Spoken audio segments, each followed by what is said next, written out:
For this next journey into the primary gangs involved in the upheavals covered by my ongoing thesis, the fourth such that I have composed to date, I must unfortunately beg your forgiveness and forbearance for delving into the history and membership of those gangs operating in the shadows of House Delaque has proven frustratingly difficult, even for one such as myself who benefits from the backing of the Imperial House. Despite these limitations, I have striven to provide as much information as possible, using a wide array of techniques and tactics in order to prompt the Underhive to divulge its secrets. Of all the meager scraps of information I have been able to gather together surrounding the Delaque gang involved in the events under discussion, the one fact I am assured is true is that they are commonly referred to as the SHADEFALL Cabal. Beyond this, and my uncovering of the names associated with the gang's current members, all else must unfortunately be seen as unsubstantiated tales and whispered rumors. Of these, the most pertinent to our work surrounds the recent stories of internal strife that are said to have afflicted the gang, a situation that culminated in a struggle for control and a new master taking his place at the head of the SHADEFALL Cabal through a series of vicious assassinations and brutal cullings.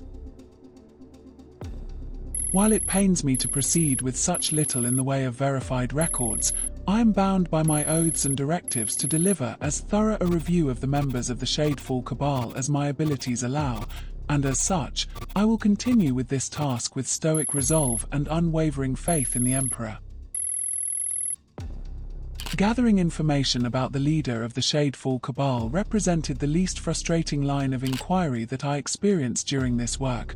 though that does not mean that it was a task without its difficulties. As the victor of the internal conflict that so recently engulfed the gang, Master Gregory wasted little time in gathering those he considered sufficiently loyal while dealing swiftly with those he deemed lacking in this regard. Evidence of how Gregory conducts himself in battle is fleeting at best, but from what I have been able to uncover, he is known for making regular use of a plasma gun while favoring an auto pistol when forced into close quarters. Additionally, it is rumored that he is adept at using the ever-shifting shadows of the Underhive to disorientate his foes, spoiling their aim as he moves while relying on his mesh armor to rebuff any hits that do manage to find their mark.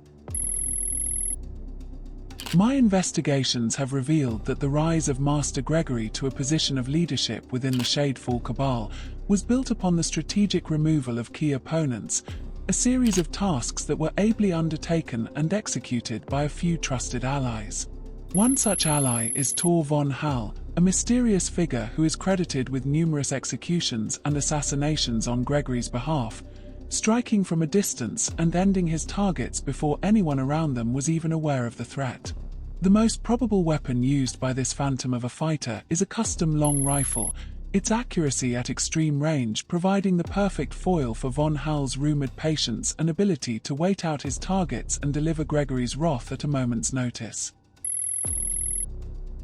If uncovering information surrounding Tor von Hall presented a significant challenge, then unearthing details concerning the second of Gregory's enigmatic killers represents one of the sternest tests of my scholarly skills I have ever experienced. There are few who are willing to openly acknowledge the existence of the shadow-draped killer who stalks the darkness at Gregory's behest and is known by the name Mordo Zund. It is rumored that he personally executed the previous leader of the SHADEFALL Cabal, managing to approach unseen and within striking distance of his target before using his serpent's fangs to deliver the killing blow. It is also generally believed that Zund makes use of a set of heavily modified armor and possesses a lethal grace and dexterity that means he is rarely slowed when hunting down his foes.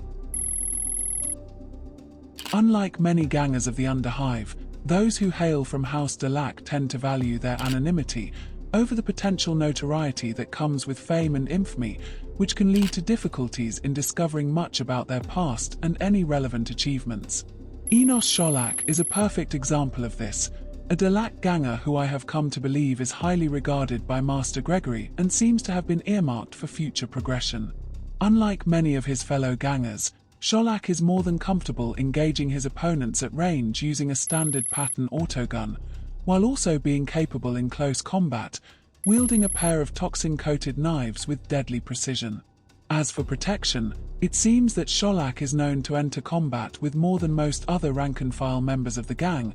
usually in the form of a well-maintained set of mesh armor.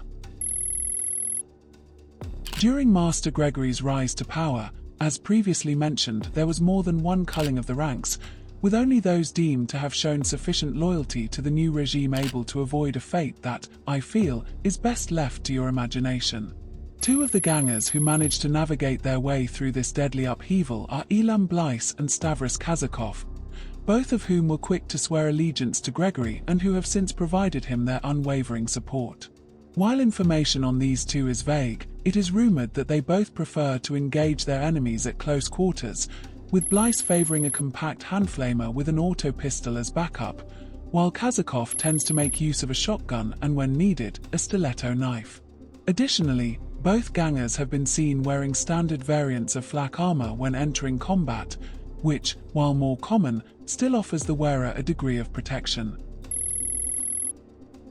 In an effort to rebuild their strength following the rather bloody upheavals that recently saw Master Gregory take control of the gang, the Shadefall Cabal have begun the process of recruiting new initiates drawn from the ranks of the younger members of House Delaque.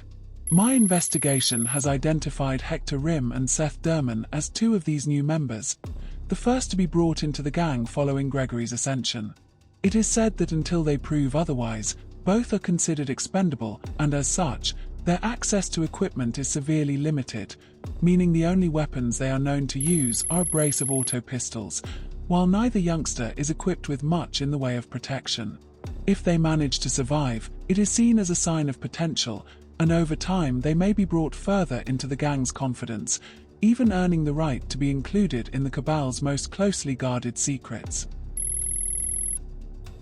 Overall, the Shadefall Cabal are a gang that cannot be underestimated, their members including a mix of exceptionally skilled assassins and solid rank-and-file members, with the ability to handle themselves in the tight confines of the Underhive with their focus on close-quarter engagements. Additionally, depending on the situation, they have the potential to end a conflict before it has even taken shape, striking from the shadows to decapitate a gang's leadership before withdrawing without a trace. As with all entries in this series, I would encourage you to indicate if it was enjoyable, and if it was, to enter the scrolls of enrollment so you may follow along and even receive notice of the next installment. Additionally, supplementary commentary is key to improving my own level of understanding, so I urge you to leave a comment if you wish to help. As always, thank you for your time, and may the Emperor's blessings be upon you.